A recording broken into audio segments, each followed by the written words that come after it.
On a oublié nos skis! Bon, bah pourquoi? Y a pas de neige.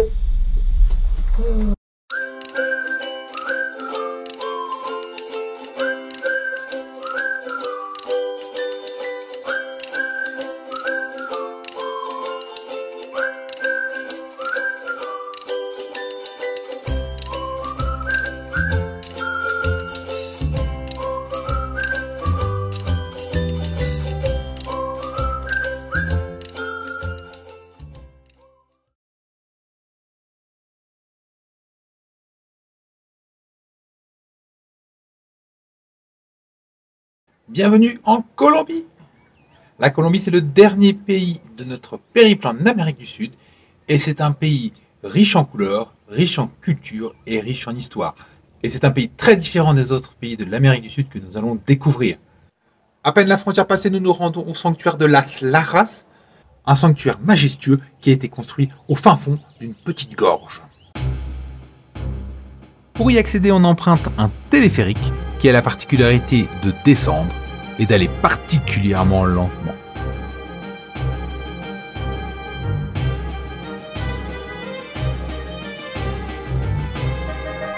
Le sanctuaire de Las Lajas est un des centres de pèlerinage les plus importants d'Amérique du Sud.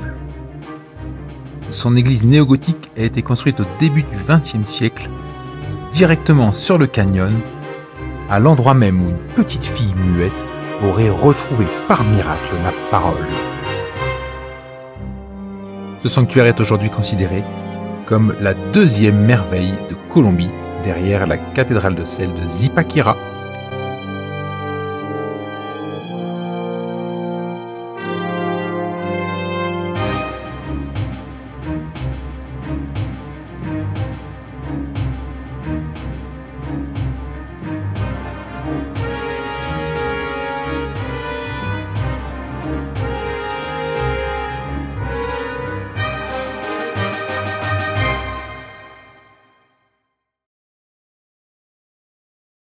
Changement total de région et de décor, on se rend désormais dans la région de l'axe cafetier.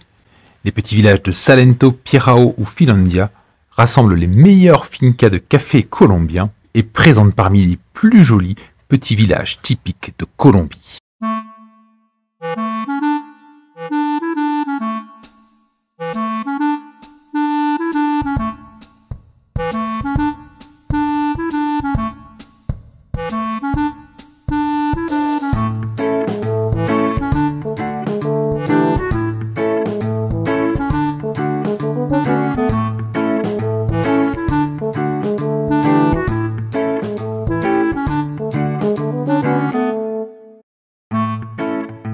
On prendra plaisir à flâner dans les rues colorées de ces villages, à y boire quelques petits cafés et profiter tout simplement de la Dolce Vita colombienne.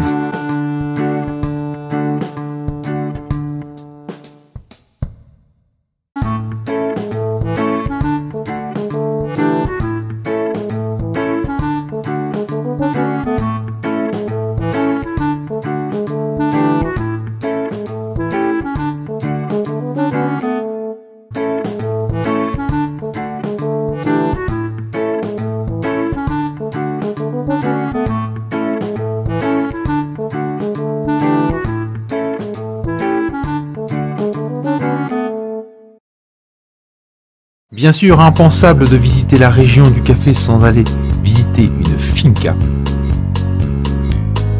Et c'est chez Vincent et Sandrine, deux Français installés à Finlandia depuis quelques années, que nous apprendrons tout l'art et la difficulté de la culture du café.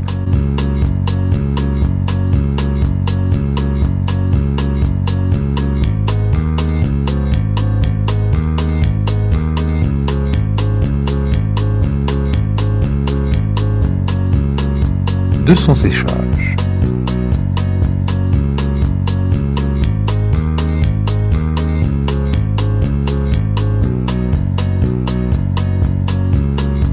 Et bien sûr, de sa consommation.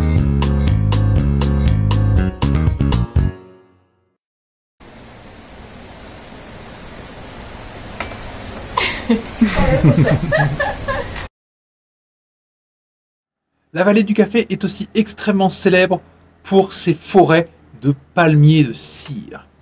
Aujourd'hui, on est à la vallée de Kokora, cette célèbre vallée de palmiers de cire. Alors on a bivouaqué juste là, au pied du site, et on va aller faire une balade dans la palmeraie et dans la petite forêt environnante à la découverte de ces fameux palmiers.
Donc ces palmiers de cire sont une espèce endémique de la région et on les appelle ainsi en raison de la substance qui recouvre leur tronc et qui est semblable à de la cire de bougie. Cette cire a un rôle d'enduit protecteur pour l'arbre et c'est ce qui lui permet de vivre à des altitudes jusqu'à 3000 mètres. Ces palmiers peuvent vivre jusqu'à 50 ans et mesurer jusqu'à 80 mètres de haut.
Aujourd'hui, on est dans le petit village de Pirao et on va aller faire une rando sur les hauteurs du village.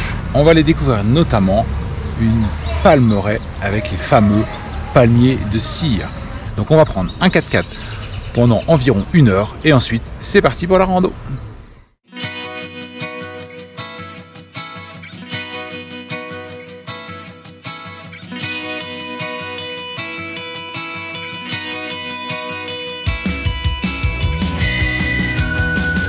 Ici, on est sur un spot totalement hors des sentiers battus, une alternative à la vallée de Kokora, qui s'appelle la vallée del Silencio, et on est en plein dans l'authenticité.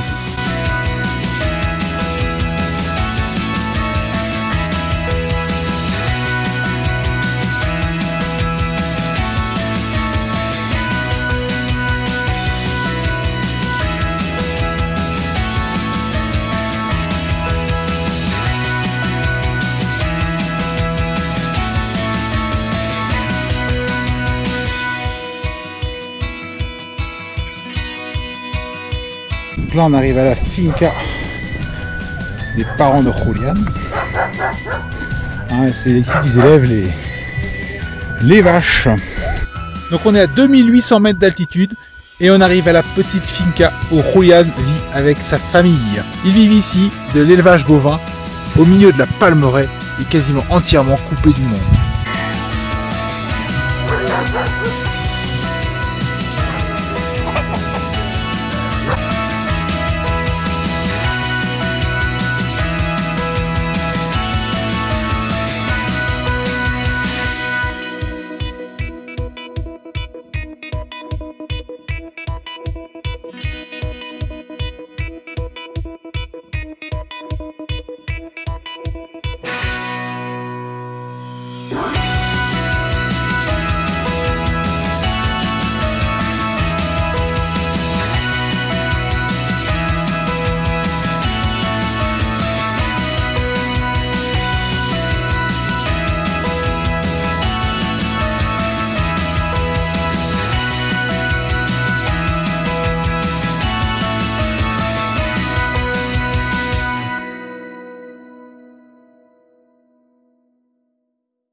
Dernière étape dans cette région du sud de la Colombie, nous nous rapprochons de la côte pacifique à la découverte de la population afro-colombienne et en particulier le petit village très original de San Cipriano. Aujourd'hui, on va dans la réserve naturelle de San Cipriano. Alors San Cipriano, c'est un petit village. La particularité de ce petit village, c'est qu'il n'y a pas de route pour s'y rendre, simplement cette voie de chemin de fer.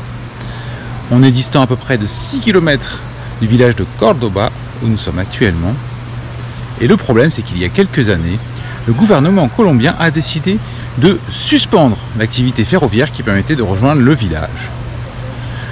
Ni une ni deux, les habitants se sont organisés et ont inventé un nouveau moyen de transport, la burrita. La burrita, c'est cette espèce de drôle d'engin. C'est tout simplement une moto dont la roue arrière est sur le rail et du côté opposé, on a des petites roulettes qui vont aller se poser sur l'autre rail. Entre les deux, une plateforme sur laquelle on peut charger des personnes et de la marchandise.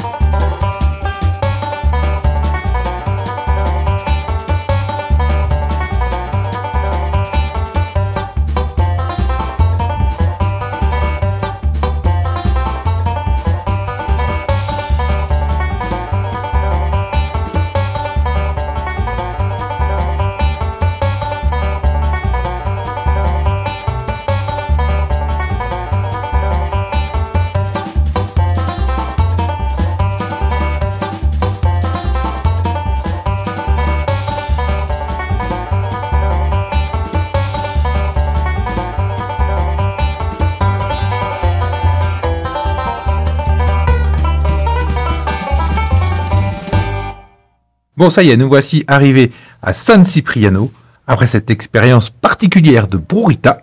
Donc là, l'idée, c'est d'aller faire une petite balade dans la forêt tropicale. Et ensuite, on va redescendre avec ces gros pneus directement sur la rivière.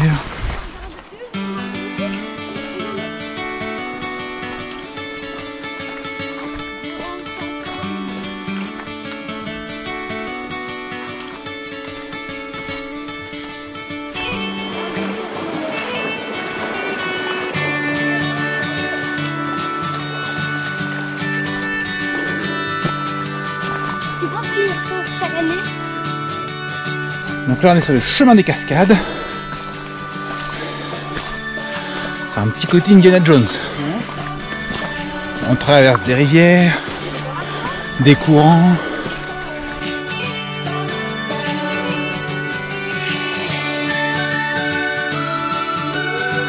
Au niveau des conditions, on est en pleine jungle. La température avoisine les 30 degrés. Et il y a un taux d'hygrométrie qui doit être à 110%.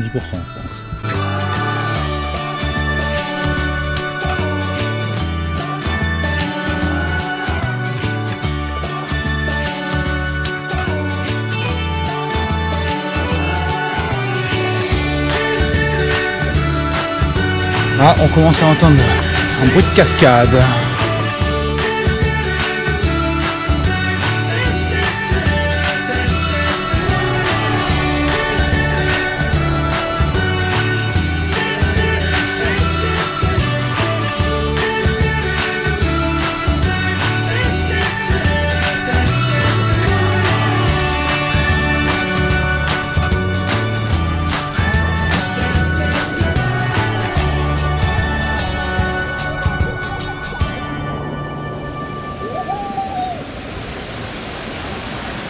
Et comme je dis tout à l'heure, le retour on le fait par la rivière.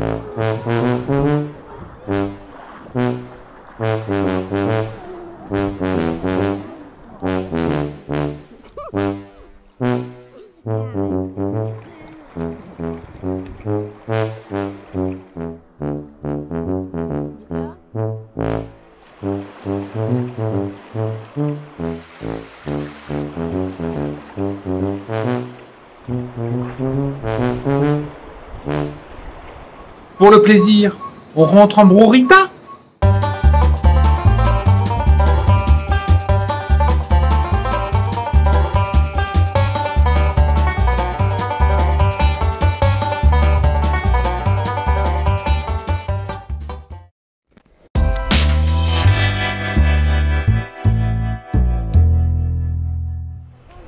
Alors il faut se méfier un peu sur ce chemin parce qu'il paraît qu'il pourrait y avoir des ours.